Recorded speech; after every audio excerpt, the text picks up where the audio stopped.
This is Kira Lesky of the Eagle Institute, and today we're going to be talking to Dr. Sharon Brown about how changes in your diet dramatically changes your ability to sustain high performance. I met Sheron at a business conference and don't you hate when that happens? it's not even my phone. Oh my God. Let me make sure my phone is on vibrate.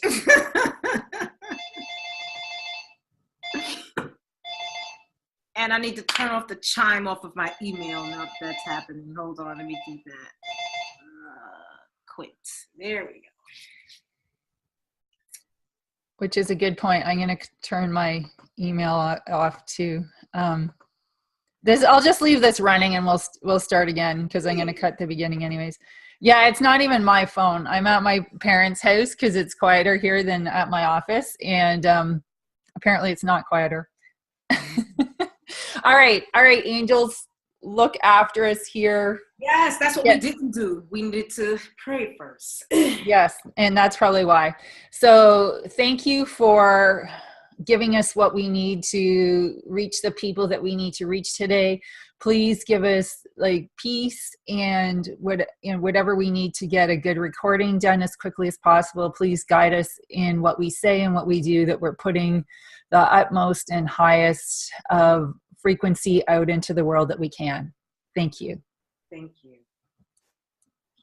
All right. Did you feel it just quiet down? Yeah, it feels better. I did too. I was thinking the phone rang because that was our angel saying, "What you doing? You doing this without us?" Yeah, I mean, I've been talking to them all morning, but I guess all right. So here we go. This is Kira Lesky of the Eagle Institute, and today we're going to be talking to Dr. Sharon Brown about how changes in your diet dramatically increase your ability to sustain high performance. I met Sheron at a business conference and found that we had a lot in common. We were both passionate about high performance and in a healthy and sustainable way. Dr. Sharon Brown is the founder of Sweet Eaten by Sheron, a wellness education company. She's also a speaker, a teacher, and the author of The Wellness Purpose Connection, the ultimate guide to maximizing your life experience. Sheron helps people improve their physical, mental, and emotional well-being so that they can live and work with more joy and passion. She's most passionate about helping professionals feel healthier and happier and inviting both balance and harmony into their lives through connecting with themselves through nutrition. She is your Wellness Purpose Connection coach. So you can find Sheron on wow. All right, scratch that. Start again. Okay. This is Kira Lesky of the Eagle Institute. Today, we're going to be talking to Dr. Sharon Brown about how changes in your diet Oh, crap. Okay. It's okay if it's not perfect.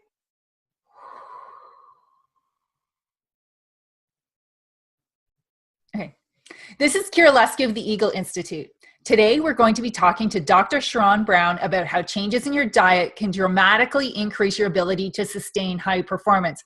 Not just can, but how it does. I met Sheron at a business conference and found that we had a lot in common. We were both passionate about high performance in a healthy and sustainable way. Dr. Sharon Brown is the founder of Sweet Eaten by Sheron, a wellness education company. She's also a speaker, a teacher, and an author. Her latest piece is The Wellness Purpose Connection, the ultimate guide to maximizing your life experience. Sheron helps leaders improve their mental, physical, and emotional well-being so that they can live and work with more joy and with more purpose. She's most passionate about helping professionals feel healthier and happier and inviting balance and harmony into their lives through connecting with themselves through nutrition. She is your Wellness Purpose Connection coach. You can find Sheron on Facebook, LinkedIn, Twitter, and YouTube, and we'll share the links in the cards and the notes for this video, so make sure you check it out. And don't forget to request your copy of her book or contact her at her website, which we'll also put in the links for this video. So Sheron, welcome. It's nice to talk to you today. Hi, Kira. Thank you for having me. It's lovely to talk to you as well. Awesome. So let's get right to it. So I know a little bit of your journey, but can you share with our audience what the major changes that you have made in your eating habits and what it was like to make the journey from there to where you are now on a raw food diet? Mm-hmm. You know, the journey, as you were asking the question, I realized that the journey for me really began even when I was in college, because back then I was going back and forth between, do I eat meat, beef, pork, that sort of thing. And I didn't realize that what I was doing was an experiment with myself, but I found that when I ate beef and pork, my body reacted in ways that I didn't like. And so I've left that alone for a while. But in the last maybe decade to 5 years or so, I realized that it wasn't just about the beef and pork. My body also didn't respond well to chicken. Now, here's the thing. There's such a thing called bioindividuality, meaning what's good for me may not be what's good for you. What's good for you may not be what's good for John, so on and so forth. So we have to figure out what works for us. So I'm telling you my story. Meat doesn't work well with me. So as I've been going on the journey, you know, what I found was I needed to release meat. I will say I might eat fish once or twice a year, but the biggest change that I made was I'm mostly raw vegan now. Sometimes I do vegetarian, but it's mostly raw vegan. And I find that I am most energized when I'm, you know, eating raw vegan.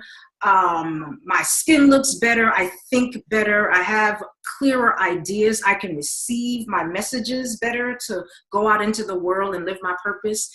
So, you know, it's been, now I realize, almost a 20-year journey. I was just thinking it was like about an 8 or 10-year journey, but it's really been a 20-year journey of discovering what works well for me and paying attention to how what I'm eating is influencing my body and my mind and my personal connection to God.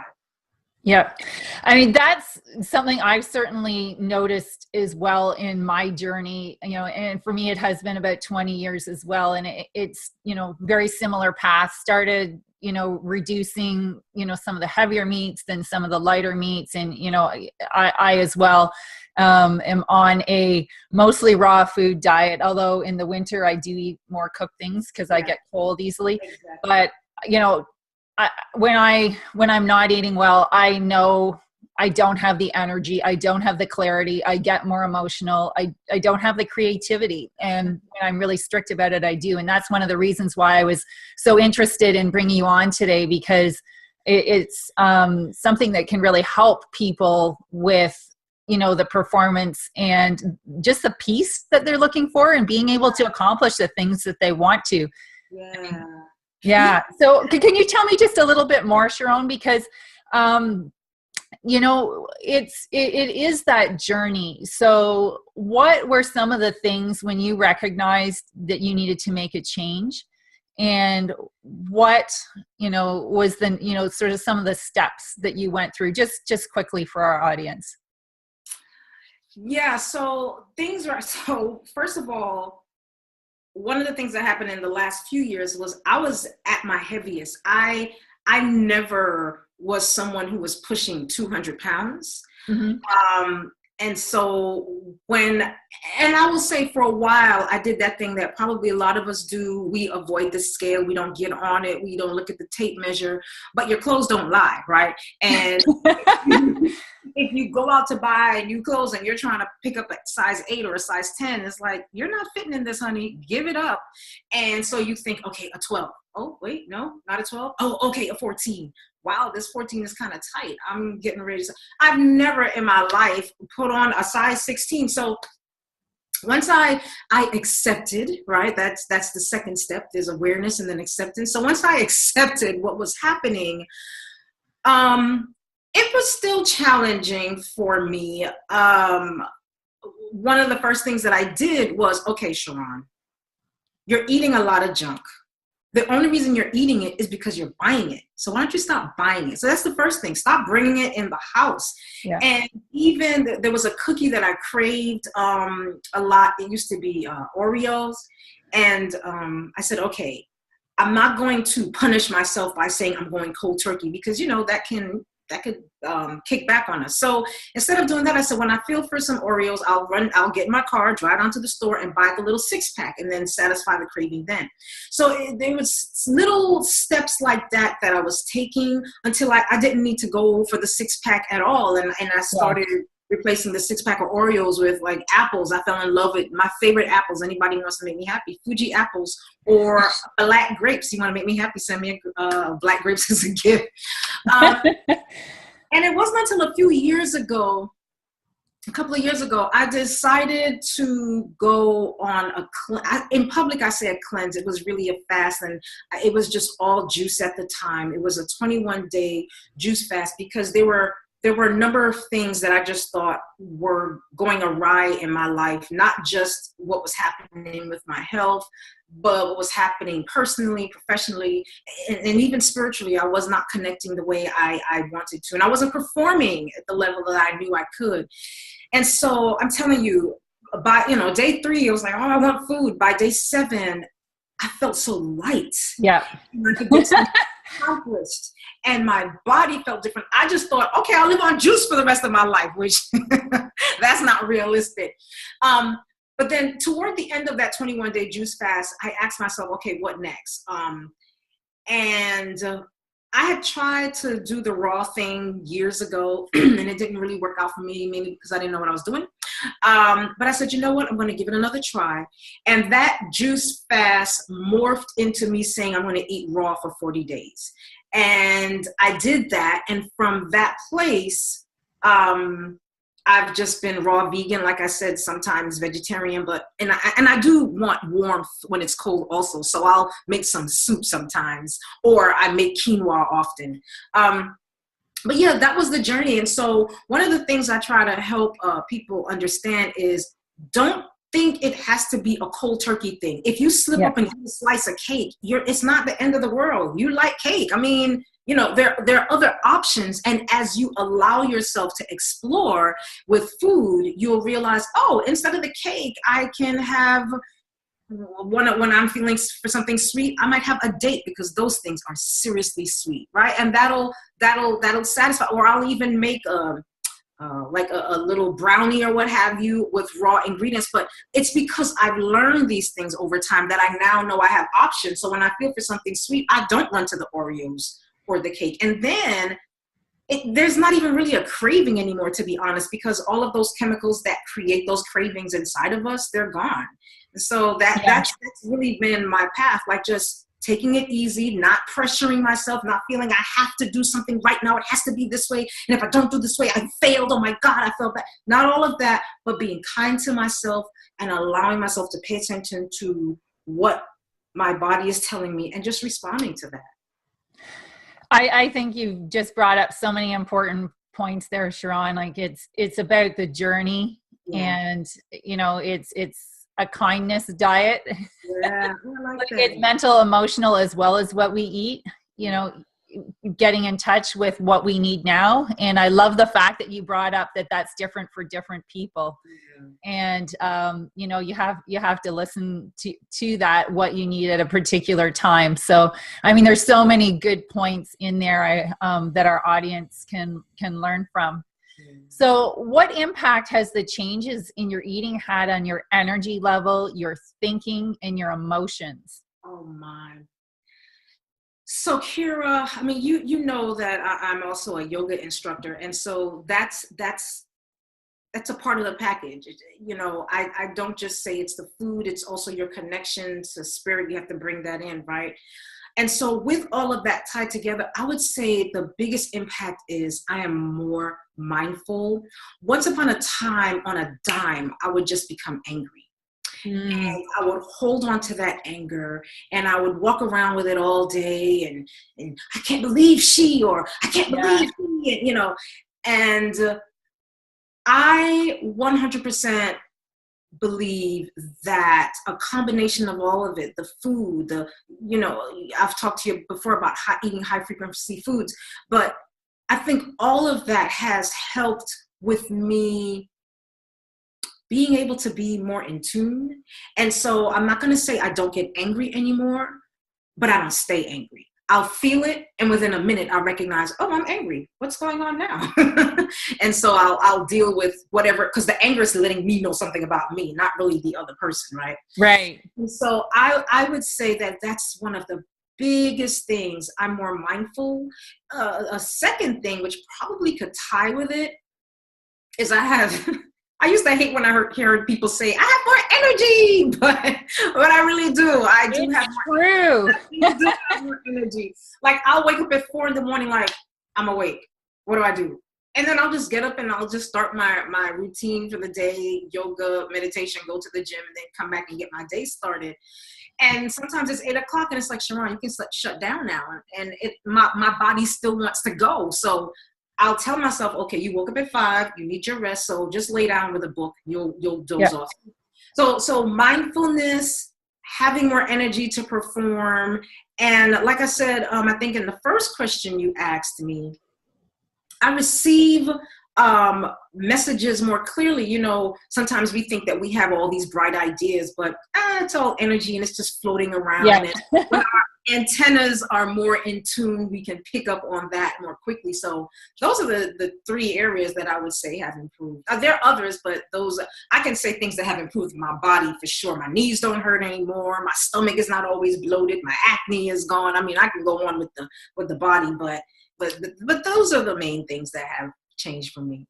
I mean, those are some pretty big things too. And, you know, I just to reinforce what you were saying, I had the same experience. Like, I was eating pretty healthy and I was going through a really hard time in my life and switched to raw. And I noticed a difference, but other people noticed a difference in me within 2 weeks. Wow. And, like, people that are very observant, like other, you know, high performance athletes and in trainers, and even, you know, a lot of my business colleagues were like, what are you doing? What are you doing? And, you know, so, I mean, there is a huge payoff for doing this. And I think, you know, that's one of the things that people are reluctant.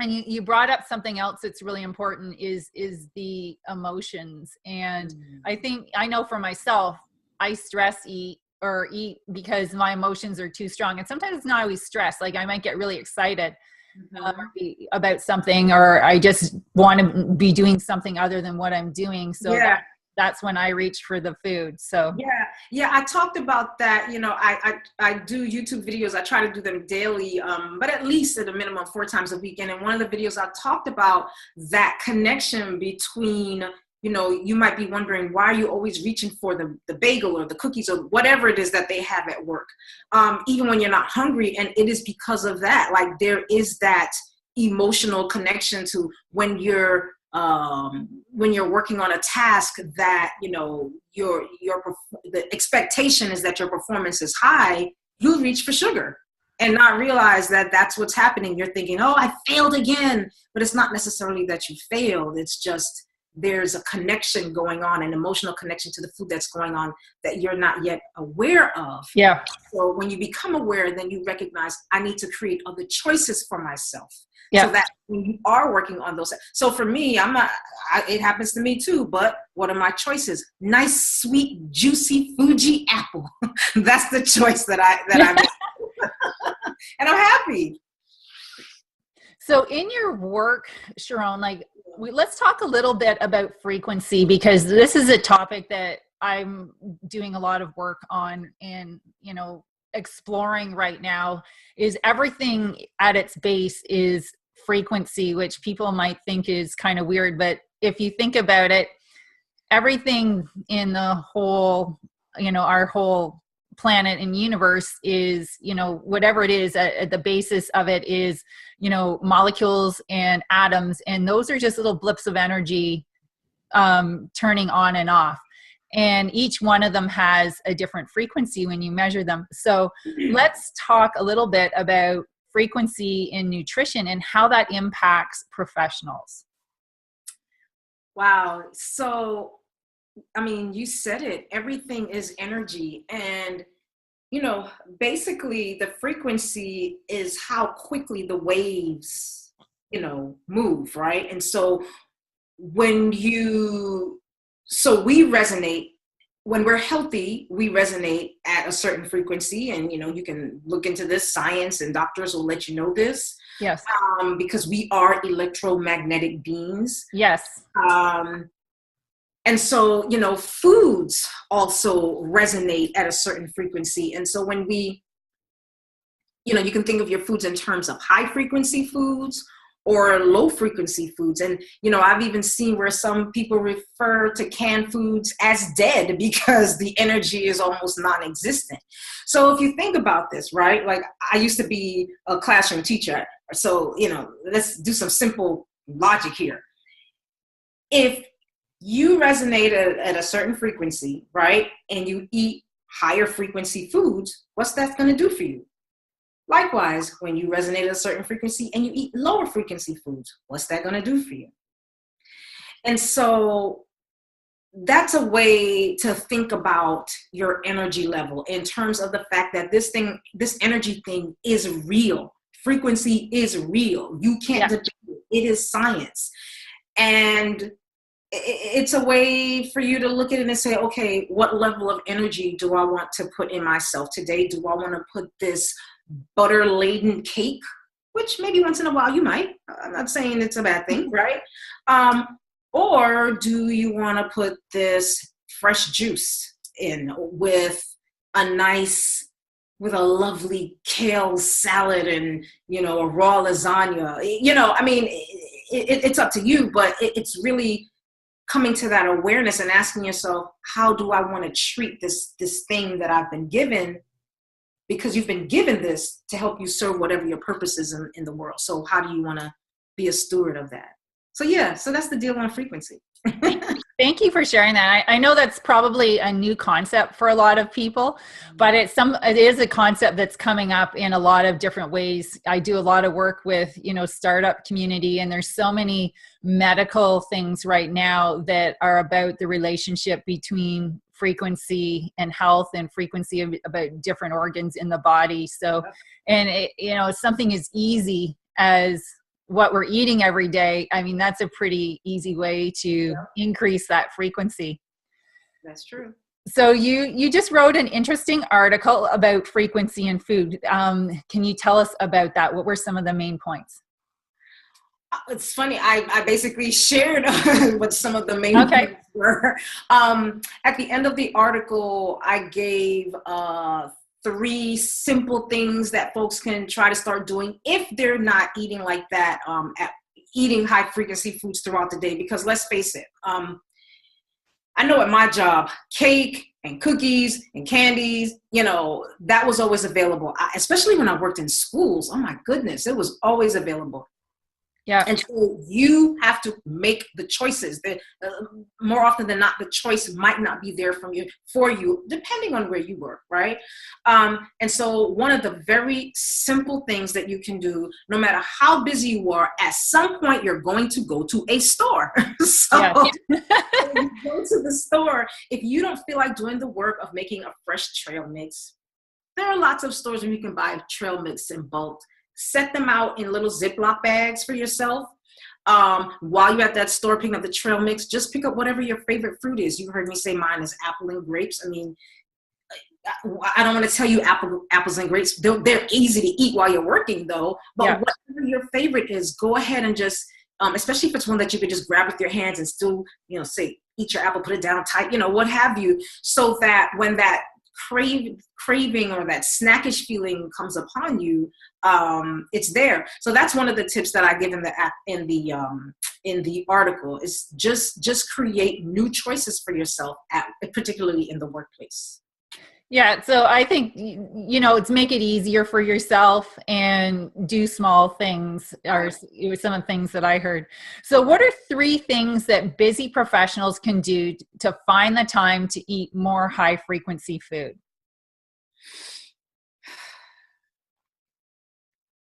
So one of the things, I'm a realist and I recognize you can't always make everything. So one easy thing that you can do is pick the chain that I'm talking about chain restaurants. Yep. You can pick up a quick, healthy or as healthy as possible meal. There's some chains. I remember when I lived in DC, there was one chain called Chopped, and all they sold was salad, but you could put all these wonderful things in it, and they chopped it up right in front of you. So that's one quick thing, like being realistic, recognizing that everybody doesn't always have the time to go to the supermarket. I actually had a client that lost like over 20 something pounds, and his entire diet was eating out every day, every meal. Wow. Yeah. And I would try to he's starting to go into the kitchen now, but he did a lot by eating out. That's one. The second one I would say is, and I actually talked about this, I think in one of my videos, is to meal prep with love, meaning do it with a friend. You know, many of us, because we're busy professionals, we don't get to see our besties that often, right? Or really close friends or even family members. And so I had another client who, what she did was on Saturdays, her and her friend would go shopping together, and then they would pick one of their homes to then go back and meal prep for the week together. So that way they have their food ready for the week. But then they got to spend time with each other, which was, kind of neat. And then, on the side, just talking about energy, that's some good energy going into the food while you're preparing it. Because that's that love it's being prepared with, right? And then the third one. So I say this one, I'm not a big fan of it, but I'm recognizing that everybody doesn't have the same amount of time. Yes. But going to your health food store, and let me tell you, health food stores don't cost as much as we think they do, especially when you put those coupons out.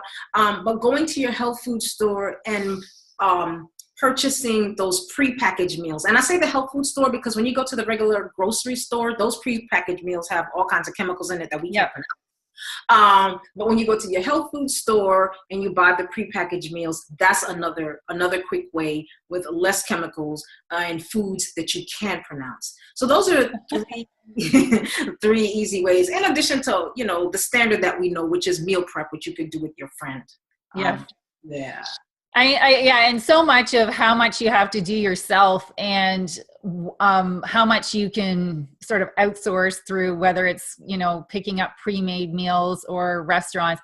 A lot of that depends on where you live. I know where I live, it's very, very easy to eat vegan and raw, and it's not a challenge, and there's many, many choices. But when I travel, I go places where it's near impossible, even at the grocery store. Yeah. So, it's funny you say that. I'm traveling, what is today? Friday. I'm traveling Sunday, and the same thing. And I am actually making my list today of what I want to eat Sunday and Monday. I'll be away both days. Yeah. And I'm going to my local health food store to pick up the items to travel with, so that I can be prepared when I get there and I don't have to succumb to whatever is in Panama City. I've never been there, so I don't know what's there, but I am preparing myself. So yeah, I agree. So, and thank you for that, because, a lot of our audience probably does travel a lot, and, that can be one of the most challenging things. And, know the rules before you get on the plane. And if you have to ask ahead, some flights and planes will accommodate meals for you, or may allow you to bring things when they normally wouldn't. I've certainly done that in order to maintain, my food regimen that I do, that keeps me high energy. And it's so important to do it when you're traveling. It really is. And I think the more and more of us do it, the more the airlines will recognize, and they'll change too. That's a great point. I mean, you need to ask, because when people recognize that there's the demand for it, then, that's how change happens. So, and then I've had other people ask me about it and make the changes themselves when we're traveling. So nice. So Sheron, you have a class coming up that's connected to your book. Can you tell us a little bit about your class, please? Yes. So the class is connected to the Wellness Purpose Connection. And, in the book, I talk about three purposes and the three purposes that we're here to live out in our lifetime. and how when we're not in alignment with them, it can impact and influence our health and our well-being. So the class is really just the first chunk of the book. Okay. And this class is for, listen, I know this professional because I used to be this professional. You are successful, you are doing your thing, you are getting it done, and there's still something in you saying, this is not it. Yes. There is something else. And so that's the first part of the book. And so the class is the first part of the book, like helping you reconnect or rediscover to what is the thing that is it, so that you can start on your path to wellness and well-being. It's a 4-week class. It's all online. There's some live training as well on Saturday mornings. And then there's also, if you elect as a part of the class, there's also a free coaching consultation that goes along with it. That comes from me personally. And toward the end, we start to get into high frequency foods that can support you.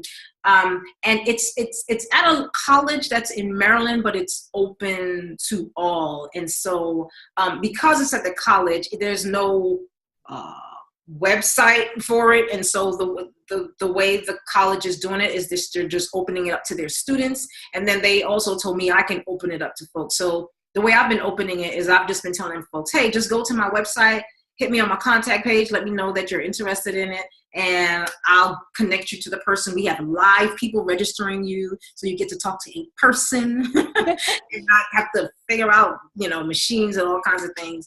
So yeah, that's the class. Wonderful. And 2 weeks. 2 weeks. So we'll make sure that we have the link for your website in the cards for this video and the notes for this video, and the links to your YouTube channel, which I'm sure you've got the information there as well. Yeah. So thanks, Sheron, for sharing that with everybody, and all the amazing information about frequency and food, and how to make that connection with yourself, and how to increase performance through making those changes step by step in your diet. So I also want to let everyone know that I have a program starting in January that's called Take Back Your Life Masterclass. So if you work 60 hours per week or more, this is for you.